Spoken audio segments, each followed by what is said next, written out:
অনেকদিন থেকে মানতক পাইনি, যে তাকে বাম তাকে ঠোকান, যে কাকেও ঠালবেন না।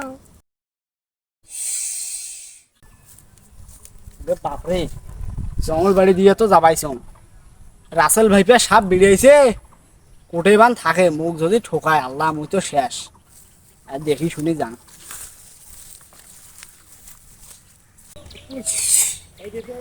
যে একটা মানতক পাইছি, যে ঠোকা হবে। আয় কাটা, আয় আয়। দেখি শুনি যান রে, কোটে যে শোষায়। ওরে বাবা রাসেল ভাইপে, ওরে আল্লাহ, এলা আমি কি করব রে? সাপুরে কি দেখা হবে? সাপুরে সালা এটা কায় ইয়ে করবা না, তো মুখ ঠোকপা চাবাইছে।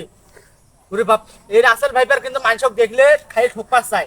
যাং যা আমি সাপুরে ডাকে আনো। ও সাপুরে, ওরে রাসেল ভাইপার রোটি কোনা আছে? মুই দেখছো মুখ রেখে ঠোকপা ধরছে মুখ। কোথায় থামেন কোথায়? ওই যে সামনে আছে না, আমি যাবার ধরলাম, হুট করে দেখি রাসেল ভাইপার আমাকে এই সবল মারবার চাবাইছে। ধরা লাগবে আজকে আমার।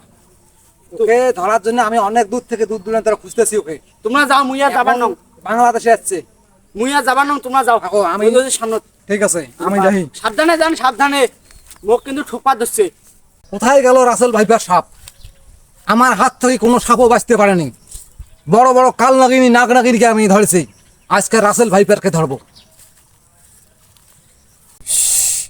এই খাবুরে তোকে কি ঠোকর মারবো। আয় সামনে আয়।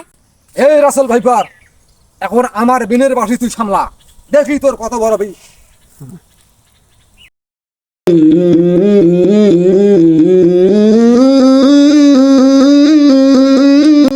এক পিঞ্চা মামাটা উঠা দে, এক পিঞ্চা মামাটা উঠা দে, এক পিঞ্চা মামাটা উঠা দে।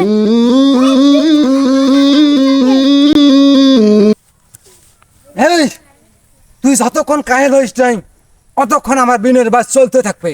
দেখি তো কতক্ষণ তোর শক্তি আছে।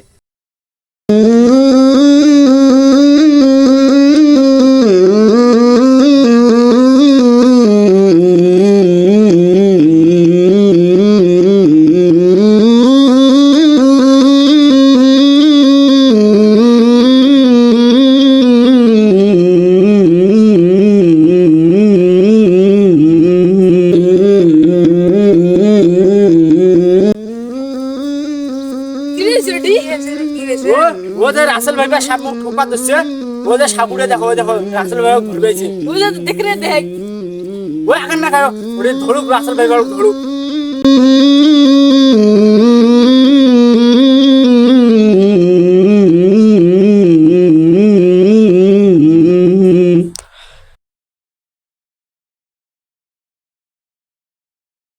পাইছি, রাসেল ভাইপারকে আমার হাতের মুঠোয় এনেছি। একে আজ আমি রাসেল ভাইপারকে আমি শেষ করে দেবো। ও রাসেল ভাইপার ধরছে, রাসেল ভাইপার ধরছে। চলো চলো চলো, আইসো। কত রাসেল ভাইপার আছে আমাকে সবাই সংবাদ দেবেন। দেখি রাসেল ভাইপারের কত শক্তি, আমার কত শক্তি।